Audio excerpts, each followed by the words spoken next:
ಇನ್ನೊಂದು ಅದ್ಭುತ ಸಿನಿಮಾ ನಾನೊಬ್ಬ ಕಳ್ಳ. 79ನೇ ಇಸ್ವಿಯಲ್ಲಿ ಅವ್ರು ಬಹಳ ದೊಡ್ಡ ದೊಡ್ಡ ಪಾತ್ರಗಳನ್ನು ಮಾಡಿ ಒಂದು ಇದರಲ್ಲಿ ಒಂದು ಕಳ್ಳನ ಪಾತ್ರ ಮಾಡೋದು ಅನ್ನೋದೇ ಚಾಲೆಂಜ್.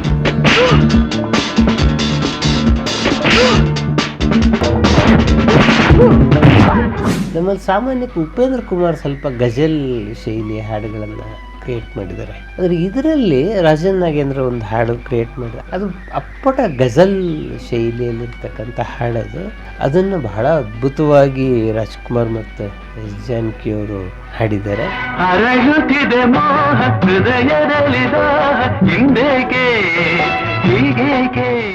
ನೀವು 60ರಲ್ಲಿ ದ್ವಿಪಾತ್ರ ಮಾಡೋದಕ್ಕೂ 70ರಲ್ಲಿ ದ್ವಿಪಾತ್ರ ಮಾಡೋದಕ್ಕೂ 2026ರಲ್ಲಿ ಮಾಡೋದಕ್ಕೂ ಬಹಳ ವ್ಯತ್ಯಾಸ. ಈಗೆಲ್ಲ ನೀವು ಗ್ರಾಫಿಕ್ಸ್ ಅಲ್ಲಿ ಮಾಡ್ಬೋದು. ಹಾಗೆಲ್ಲ ಮಾಸ್ಕ್ ಶೂಟಿಂಗ್ ಮಾಡ್ತಾ ಇದ್ದ ಕಾಲ.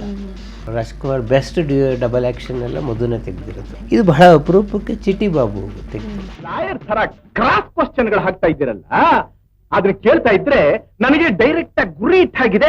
ಲಕ್ಷ್ಮಿ ಅಂತೂ ಯಾವಾಗಲೂ ಜಗಳಾಡೋರಂತ ಚಿಟಿ ಬಾಬು ಅವ್ರ ಹತ್ರ. ಈ ಸಿನಿಮಾಗೆ ಸಂಬಂಧಪಟ್ಟಾಗ ನಂಗೆ ಲಕ್ಷ್ಮಿ ಒಂದ್ಸಲ ಹೇಳಿದ್ರು, ನಿಮಗ್ ಕ್ಯಾಮ್ರಾ ಕಣ್ಣು ಕುಗ್ತಾ ಇದೆ, ಬಿಸಿ ಗಾಳಿ ಕಿವಿಯಲ್ಲಿ ಬರ್ತಾ ಇದೆ, ನೀವು ನಾಚಿಕೆ ತೋರಿಸ್ಬೇಕು ಅಂತ ಹೇಳಿದ್ರೆ ಹೆಂಗ್ ಸಾಧ್ಯ ಸರ್ ಇದು?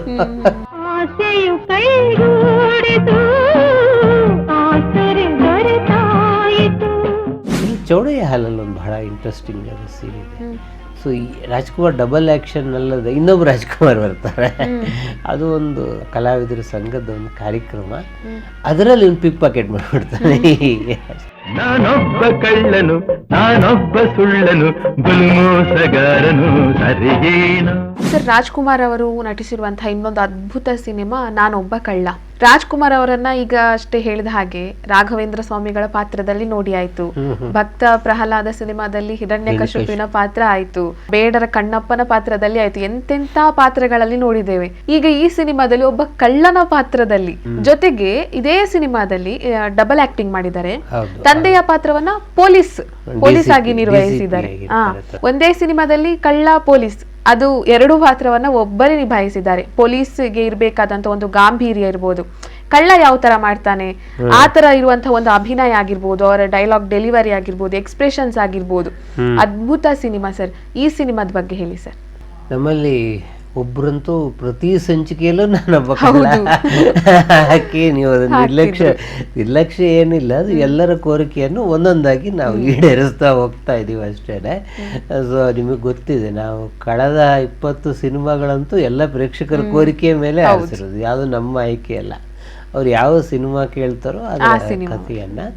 ಕೆಲವು ಸಲ ಏನಾಗತ್ತೆ ಅಂತಂದರೆ ಒಂಚೂರು ಕಥೆಗಳನ್ನು ಹುಡುಕೋದಕ್ಕೆ ಚೂರು ಸಮಯ ಬೇಕಾಗತ್ತೆ. ಹಂಗಾಗಿ ಆರ್ಡ್ರ್ ಹಿಂದೆ ಮುಂದೆ ಅಂದರೆ ಅವ್ರು ಕೇಳಿದ ಕೂಡಲೇ ಹಾಕಲ್ಲ, ಯಾಕೇನು ಭಾಳ ನಿರ್ಲಕ್ಷ್ಯ ಮಾಡ್ತಿದ್ರೆ ಅಂತ ಹಂಗೇನೂ ಇಲ್ಲ. ನಾನೊಬ್ಬ ಕಳ್ಳ ಶಿವರಾಮ್ ಮತ್ತು ರಾಮನಾಥನ್ ಅವರ ಜೋಡಿ, ಅಣ್ಣ ತಮ್ಮ. ಉದಯ್ ಶಂಕರ್ ಇದರ ಚಿತ್ರಕಥೆಯ ಸಂಭಾಷಣೆಯನ್ನು ಬರೆದರು. ದೊರೆ ಭಗವಾನ್ ಇದರ ನಿರ್ದೇಶಕರು.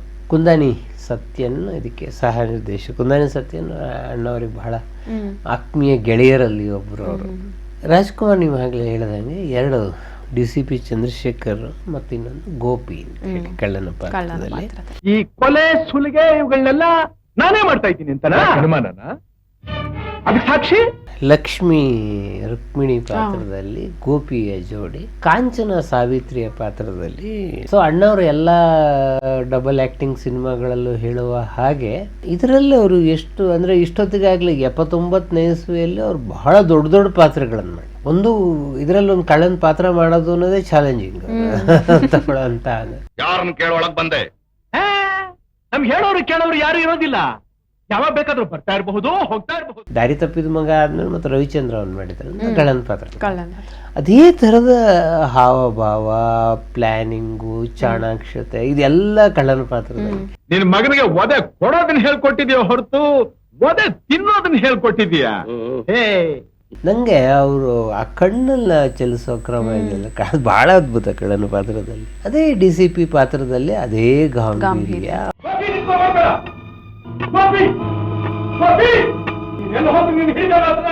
ಆಮೇಲೆ ಎಲ್ಲೋ ಒಂದ್ ಕಡೆ ತಾಯಿಗೆ ಅನುಮಾನ ಬರುತ್ತೆ, ಇವನು ಕಳೆದು ಹೋದ ಮಗನೇ ಇರಬಹುದಾ ಅಂತ. ಅವಾಗ ಅವ್ರು ಕೇಳ್ತಾರೆ ಗಂಡನ್ನ, ಅಕಸ್ಮಾತ್ ನಮ್ಮ ಮಗ ಎಲ್ಲಾರು ಸಿಕ್ಬಿಟ್ರೆ ಅವ್ನು ಕಳ್ಳ ಆಗಿದ್ರು ಒಪ್ಕೊಂತೀರ ನೀವು ಅಂತ, ಯಾಕಂದ್ರೆ ಅವಳಿಗೆ ಗೊತ್ತಾಗಿರುತ್ತೆ ಅಷ್ಟೇ ಇರ್ಬೋದು. ಆದರೆ ಆ ಮಾತು ಅವಳು ಹೋದ ಮೇಲೆ ಇವನು ರೀಕಾಲ್ ಮಾಡ್ಕೊತಾನೆ, ಕಳ್ಳ ಆದರೂ ಒಪ್ಕೊಂತೀರಾ ಅಂತ ಹೇಳಿ. ಅವನು ಬಹಳ ಸ್ಟ್ರಿಕ್ಟ್ ಪೊಲೀಸ್ ಆಫೀಸರ್.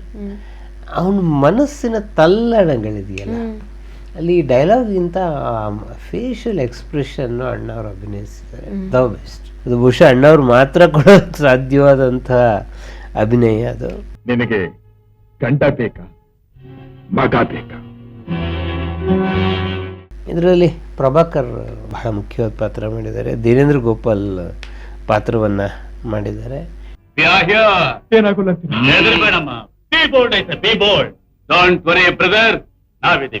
ಶಕ್ತಿ ಪ್ರಸಾದ್ ಶಂಕರನ ಪಾತ್ರವನ್ನು ಮಾಡ್ತಾರೆ.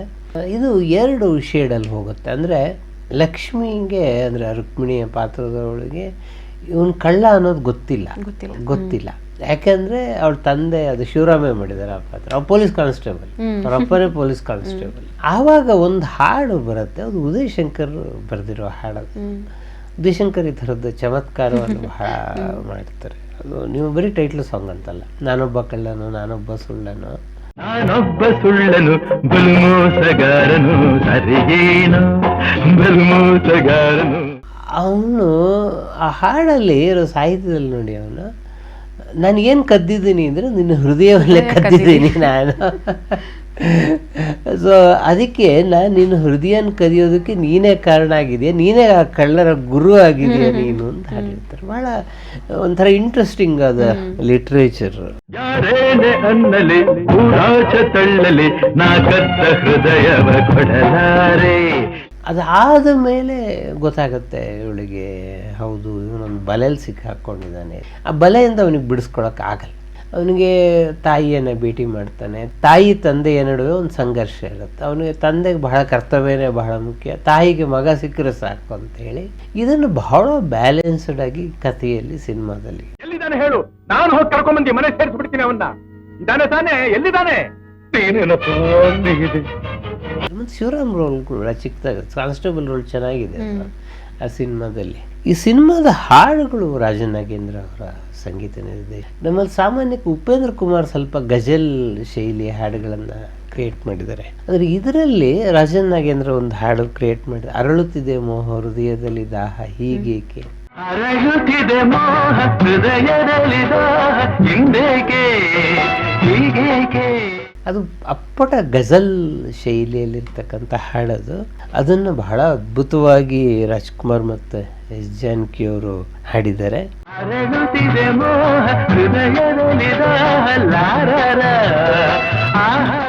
ಆಮೇಲೆ ಕೋಪವೇತಕ್ಕೆ ಪ್ರೇಯಸಿ, ಅದನ್ನು ರಾಜ್ಕುಮಾರ್ ಅವರು ಹಾಡಿದ್ದಾರೆ.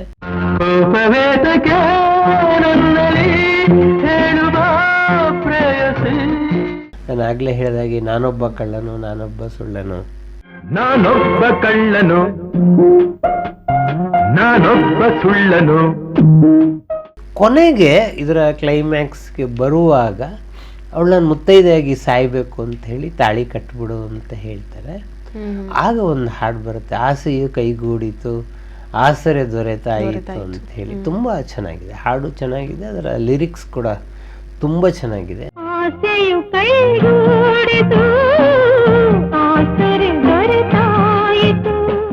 ರಾಜನಾಗೇಂದ್ರ ಅವರ ಬೆಸ್ಟ್ ಮ್ಯೂಸಿಕ್ ಸಿನಿಮಾಗಳಲ್ಲಿ ಇದು. ಮತ್ತೆ ನಾರ್ಮಲಿ ನಮ್ಮಲ್ಲಿ ಮಧು ಡಬಲ್ ಆ್ಯಕ್ಷನ್ ಕ್ಯಾಮ್ರಾಗಳನ್ನು ಮಾಡ್ತಾ ಇದ್ವಿ. ಇದು ಸ್ವಲ್ಪ ಅಡ್ವಾನ್ಸ್ಡ್ ಪೀರಿಯಡಲ್ಲಿ ಬಂದಿದೆ. ನೀವು 60ರಲ್ಲಿ ದ್ವಿಪಾತ್ರ ಮಾಡೋದಕ್ಕೂ 70ರಲ್ಲಿ ದ್ವಿಪಾತ್ರ ಮಾಡೋದಕ್ಕೂ 2026ರಲ್ಲಿ ಮಾಡೋದಕ್ಕೂ ಬಹಳ ವ್ಯತ್ಯಾಸ.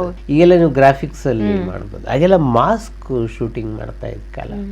ಲಾಯರ್ ತರ ಕ್ರಾಸ್ ಕ್ವಶನ್ಗಳು ಹಾಕ್ತಾ ಇದ್ದೀರಲ್ಲ, ಆದ್ರೆ ಕೇಳ್ತಾ ಇದ್ರೆ ನನಗೆ ಡೈರೆಕ್ಟ್ ಆಗಿ ಗುರಿ ಇಟ್ಟಾಗಿದೆ. ಮಧು ರಾಜ್ಕುಮಾರ್ ಬಹಳ ಪ್ರಿಯ ಛಾಯಾಗ್ರಾಹಕರು. ರಾಜ್ಕುಮಾರ್ ಬೆಸ್ಟ್ ಡಬಲ್ ಆಕ್ಷನ್ ಎಲ್ಲ ಮಧುನ ತೆಗೆದಿರುತ್ತೆ. ಇದು ಬಹಳ ಅಪರೂಪಕ್ಕೆ ಚಿಟಿ ಬಾಬು ತೆಗೆದಿರೋದು. ಚಿಟಿ ಬಾಬು ಏನು ಅಂತಂದರೆ ಅವ್ರು ಲೈಟ್ ಕಂಟ್ರೋಲಿಗೆ ಬಹಳ ಪ್ರಸಿದ್ಧವಾದ ಛಾಯಾಗ್ರಾಹಕರು. ಸೊ ಲೈಟ್ ಕಂಟ್ರೋಲನ್ನು ಬಹಳ ಅದ್ಭುತವಾಗಿ ಮಾಡುವವರು ಅಂತ ಹೇಳಿ ಸಾಮಾನ್ಯಕ್ಕೆ ಅವ್ರ ಹತ್ರ, ಅಂದರೆ ನಿಮ್ಗೆ ಏನಾಗೋದು ಅಂದರೆ ಲೈಟ್ ಸ್ವಲ್ಪ ಕಮ್ಮಿ ಮಾಡಿದ್ರೆ ಪಿಕ್ಚರ್ ಕ್ಲಾರಿಟಿ ಕಮ್ಮಿ ಆಗೋದು. ಅದಕ್ಕೆ ಚಿಟಿ ಬಾಬು ಏನು ಮಾಡೋರು, ಹೈಯರ್ ಆರ್ಪಚರಲ್ಲಿ ಶೂಟ್ ಮಾಡೋರು. ಲಕ್ಷ್ಮಿ ಅಂತೂ ಯಾವಾಗಲೂ ಜಗಳಾಡೋರಂತ ಚಿಟಿ ಬಾಬು ಅವ್ರ ಹತ್ರ. ಈ ಸಿನಿಮಾಗೆ ಸಂಬಂಧಪಟ್ಟಾಗ ನಂಗೆ ಲಕ್ಷ್ಮಿ ಒಂದ್ಸಲ ಹೇಳಿದ್ರು, ಅದು ನಿಮಗೆ ಕ್ಯಾಮ್ರಾ ಕಣ್ಣು ಕುಗ್ತಾ ಇದೆ, ಬಿಸಿ ಗಾಳಿ ಕಿವಿಯಲ್ಲಿ ಬರ್ತಾ ಇದೆ, ನೀವು ನಾಚಿಕೆ ತೋರಿಸ್ಬೇಕು ಅಂತ ಹೇಳಿದಿರ, ಹೆಂಗ್ ಸಾಧ್ಯ ಸರ್ ಇದು, ಹೆಂಗೆ ಎಕ್ಸ್ಪ್ರೆಷನ್ ಕೊಡ್ಲಿಲ್ಲ ಅಲ್ಲೋ ಅಂತ ಲಕ್ಷ್ಮಿ ಗಲಾಟೆ ಮಾಡೋರು. ಇದರಲ್ಲಿ ಚಿಟಿಬಾಬು ಯಾವತ್ತೂ ರಾಜಿ ಮಾಡ್ಕೊಳ್ತಿರಲಿಲ್ಲ. ಹಾಗಾಗಿ ನೀವು ಚಿಟಿಬಾಬು ಯಾವ ಸಿನಿಮಾಗಳನ್ನ ನೋಡಿ ಆ ಪಿಕ್ಚರ್ ಕ್ಲಾರಿಟಿ ಬಹಳ ಅದ್ಭುತವಾಗಿ ತಗೊಂಡ್ಬಂದಾಗ ಎಷ್ಟೇ ಜಗಳ ಆಡಿದ್ರು ಆ ಕಲಾವಿದರು ಕೂಡ ಅವ್ರಿಗೆ ಅಷ್ಟೇ ಕೋಆಪರೇಟ್ ಮಾಡಿದ್ದಾರೆ. ಇಲ್ದಿದ್ರೆ ಆ ಥರದ ಲೈಟಿನ ಬೆಳಕಲ್ಲಿ ಶೂಟ್ ಮಾಡೋದು ಏನೋ ಸುಲಭ ಅಲ್ಲ. ಬಂತು ನನ್ನ ಬೆಕ್ಕು ನೋಡ್ದ ನೀನ್ ಸೊಕ್ಕು, ನಾನ ಬೆಕ್ಕು. ಇನ್ನೇನ್ ಮತ್ತೆ ಕೋದಂಡಪಾಣಿ ಅವರು ಇದರ sound engineer, MD Udupi Jayaram ಇದರ ನೃತ್ಯ ನಿರ್ದೇಶಕರು. ಬಹಳ ವಿಶೇಷ ನೃತ್ಯ ಅಂತೇನೂ ಇಲ್ಲ. ಇದು ಪ್ರಸಾದ್ ಸ್ಟುಡಿಯೋ, ಮೂಲತಃ ಇದು ಹೆಚ್ಚಿನ ಮನೆ ಎಲ್ಲ ಪ್ರಸಾದ್ ಸ್ಟುಡಿಯೋದಲ್ಲಿ ಆಗಿರ್ತಕ್ಕಂಥದ್ದು. ಸಾವಂದುರ್ಗ ಊಟಿನಲ್ಲಿ ಶೂಟಿಂಗ್ ಆಗಿದೆ. ಇದರಲ್ಲಿ ಚೌಡಯ್ಯ ಹಾಲಲ್ಲಿ ಒಂದು ಬಹಳ ಇಂಟ್ರೆಸ್ಟಿಂಗ್ ಆದ ಸೀನ್ ಇದೆ. ಸೊ ಈ ರಾಜ್ಕುಮಾರ್ ಡಬಲ್ ಆ್ಯಕ್ಷನ್ ಅಲ್ಲದೆ ಇನ್ನೊಬ್ಬ ರಾಜ್ಕುಮಾರ್ ಬರ್ತಾರೆ. ಅದು ಒಂದು ಕಲಾವಿದರ ಸಂಘದ ಒಂದು ಕಾರ್ಯಕ್ರಮ. ಅದರಲ್ಲಿ ಒಂದು ಪಿಕ್ ಪಾಕೆಟ್ ಮಾಡಿಬಿಡ್ತಾನೆ.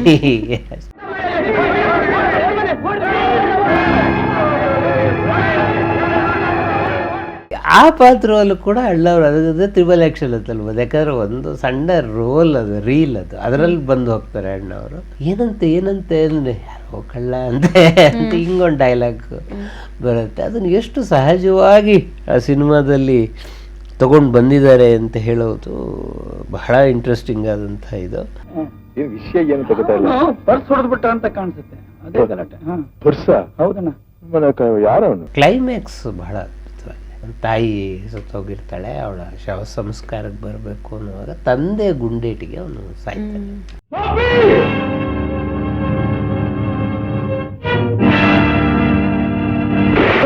ಸೊ ತಾಯಿ ಕೂಡ ಇವನನ್ನು ಕಾಪಾಡೋಕೆ ಹೋಗಿ ಸಾಯ್ತಾಳೆ. ಸೊ ಯಾರೋ ಒಬ್ಬರು ಇವನನ್ನು ಅಪಹರಣ ಮಾಡಿ ಇಡೀ ಸಂಸಾರ ಹೇಗೆ ನಾಶ ಆಗತ್ತೆ ಅಂತ ಹೇಳೋದು ಒಂದು ಬಹಳ ಸೆಂಟಿಮೆಂಟಲ್ ಆದ ಕತೆ. ತನ್ನ ಮಗನ್ನ ಬಲಿ ತಗೊಳ್ಳೋದಕ್ಕೂ ಹಿಂಜರಿಲ್ಲ ಅನ್ನೋ ಕೀರ್ತಿ ನಿಮಗೆ ಸೇರ್ಬೇಕಲ್ಲ. ನಾನೊಬ್ಬ ಕಳ್ಳ ಶಿವರಾಮ್ ಮತ್ತೆ ರಾಮನಾಥನ್ ಅವರ ಜೋಡಿ, ಅಣ್ಣ ತಮ್ಮ. ಅದು ಒಂಥರ ದೇವರು. ನೀವು ಇಬ್ರನ್ನು ನೋಡಿದ್ರೆ ಒಂದೇ ಥರ ಅಂದ್ರೆ ಒಂದೇ ಥರ. ಅದರಲ್ಲಿ ಶಿವರಾಮ್ ಕಲಾವಿದರಾಗಿ ನಮ್ಮಲ್ಲಿ ಪ್ರಸಿದ್ಧರಾದರು. ರಾಮನಾಥನ್ ಬಾಲಿವುಡ್ಗೆ ಹೋದರು. ಅಲ್ಲಿ ಅಮಿತಾಬ್ ಬಚ್ಚನನ್ನು ಬಹಳ ದೊಡ್ಡ ಸ್ಟಾರ್ ಆಗಿ ಬೆಳೆಸುವಲ್ಲಿ ಮುಖ್ಯ ಪಾತ್ರವನ್ನು ಮಾಡಿದ್ರು. ಸೊ ರಾಮನಾಥನ್ ಬಾಲಿವುಡ್ಗೆ ಸಿಕ್ಕರೆ ಸ್ಯಾಂಡಲ್ವುಡ್ಗೆ ಶಿವರಾಮ್ ಸಿಕ್ಕರು. ನಿಜವಾಗ್ಲೂ ನಿನ್ನ ಮೀಸೆಗೆ ನಿನಗೆ ಮಾನ ಮರ್ಯಾದೆ ಇದ್ದಿದ್ರೆ ಪ್ಯಾಂಟ್ ಹಾಕದೆ ಹಾಗೆ ಹೋಗ್ತಾ ಇದ್ದೇನಪ್ಪ. ಅಣ್ಣ ತಮ್ಮ ಹೀಗೆ ಬೆಳೀತಾ ಇದ್ರು. ನಂಗೆ ಆರಂಜಿ ಗೋಪಾಲ್ ಅನ್ನೋದು ಯಾವಾಗಲೂ ಹೇಳೋರು. ಏರ್ಪೋರ್ಟ್ ಅಲ್ಲಿ ಸಿಕ್ಕರೆ ಬಹಳ ಕನ್ಫ್ಯೂಸ್ ಆಗೋದು, ಇವರು ಅಣ್ಣ ರಾಮನಾಥ್ ಯಾರು ಶಿವರಾಮ್ ಯಾರು ಅಂತ. ಒಂದೇ ಥರ ಅಂದ್ರೆ ಒಂದೇ ಥರ. ನಂಗೆ ಗೊತ್ತಿದ್ದಂಗೆ ಕೊನೆಯ ಕೆಲವು ದಿವಸ ರಾಮನಾಥನ್ ಸ್ವಲ್ಪ ಕಾಲು ಎಳೆದು ಹಾಕೋರು, ಶಿವರಾಮ್ ಸರಿಯಾಗಿ ನಡೆಯೋರು. ಸೊ ನಾವು ಗುರ್ತ ಹಿಡಿತಾ ಇದ್ದಿದ್ದು ಅದ್ರ ನಾವು ದೊಡ್ಡವರಾಗುವಾಗ ಇಬ್ರು ನಡುವೆ ಚೂರು ವ್ಯತ್ಯಾಸ ಕಾಣೋದು. ಬಹುಶಃ ಅದಕ್ಕಿಂತ ಹಿಂದಿನ ಪ್ರಾಯದಲ್ಲಿ ಇಬ್ರು ಒಂದೇ ಥರ ಇದ್ರು ಅಂತ ನಾವು ಅವಳಿ ಜವಳಿ ಕಥೆಗಳು ತುಂಬ ಕೇಳಿದ್ದೀವಿ. ಆ ಥರದಲ್ಲಿದ್ದ ಅಣ್ಣ ತಮ್ಮ. ಇವರು ಹೃದಯ ಸಂಗಮ ಅಂತ ಒಂದು ಸಿನಿಮಾನ ನಿರ್ಮಾಣ ಮತ್ತು ನಿರ್ದೇಶನ ಮಾಡಿದ್ರು. ಅಣ್ಣವ್ರಿಗೂ ಬಹಳ ಒಳ್ಳೆಯ ಪಾತ್ರ ಇತ್ತು, ಒಳ್ಳೆಯ ಹೆಸರು ಬಂತು. ಹೃದಯ ಸಂಗಮ ಕೂಡ ನಮ್ಮ ಬೇಡಿಕೆಯ ಪಟ್ಟಿಯಲ್ಲಿದೆ, ಅದಕ್ಕೆ ನಾನು ಹೇಳಲ್ಲ. ಹೃದಯ ಸಂಗಮದ ಬಗ್ಗೆ ಕೂಡ ನಾವು ಸಂಚಿಕೆ ಮಾಡ್ತೀವಿ. ಅದನ್ನು ಕೇಳ್ತಾ ಇರೋರು ಯಾರೋ ಬೇಸರ ಮಾಡ್ಕೋಬೇಕಾದ್ರೆ ಹೃದಯ ಸಂಗಮನೂ ಹೇಳ್ತೀನಿ ನಾನು. ಆಮೇಲೆ ಬಹಳ ದಿನ ರಾಶಿ ಬ್ರದರ್ಸ್ ಶರಪಂಜರ ಎಲ್ಲ ಅವರೇ ಮಾಡೋದು. ರಾಶಿ ಬ್ರದರ್ಸಿಗೆ ಅಣ್ಣವರು ಕಾಲ್ ಶೀಟ್ ಕೊಟ್ಟಿರಲಿಲ್ಲ ಅಂದರೆ ಅಣ್ಣವರು ಪ್ರೊಡಕ್ಷನ್ ಮಾಡ್ತಾ ಇದ್ದ ಕಾಲ ಅದು. ಶಿವರಾಮ್ ಅಣ್ಣವರು ಬಹುತೇಕ ಸಿನಿಮಾಗಳಲ್ಲಿ ಮಾಡಿದ್ದಾರೆ, ಬಹಳ ಮುಖ್ಯ ಪಾತ್ರವನ್ನು ಮಾಡ್ಕೊಂಡು ಬಂದಿದ್ದಾರೆ. ಒಂದ್ಸಲ ಏನೋ ಒಂದು ಸಂದರ್ಭ ಬಂದಾಗ ಶಿವರಾಮ್ ಕೇಳಿದ್ರು ಅಣ್ಣವ್ರು, ಒಂದು ಪಾತ್ರ ನಮಗೊಂದು ಪ್ರೊಡಕ್ಷನ್ಗೊಂದು ಅವಕಾಶ ಕೊಡಿ. ಆಯಿತು, ನಮ್ಮ ಶಿವರಾಮ್ ತಾನೇ ಮಾಡೋಣ ಅಂತ ಹೇಳಿ. ಅವಾಗ ಅವರು ಬೇರೆ ಯಾರಿಗೂ ಕಾಲ್ ಶೀಟ್ ಕೊಡ್ತಿರ್ಲಿಲ್ಲ. ನಾನೊಬ್ಬ ಕಳ್ಳ ಬರೋ ಸಂದರ್ಭದಲ್ಲಿ 79 ನಾವು ಬಹುಮಟ್ಟಿಗೆ ಅವರೇ ಸಿನಿಮಾ ಮಾಡ್ತಿದ್ದ ಕಾಲ. ಆಗಲಿ ನಮ್ಮ ಶಿವರಾಮ್ ತಾನೇ ಅಂತ ಒಂದು ಕಾಲ್ ಶೀಟ್ ಕೊಟ್ಟರು.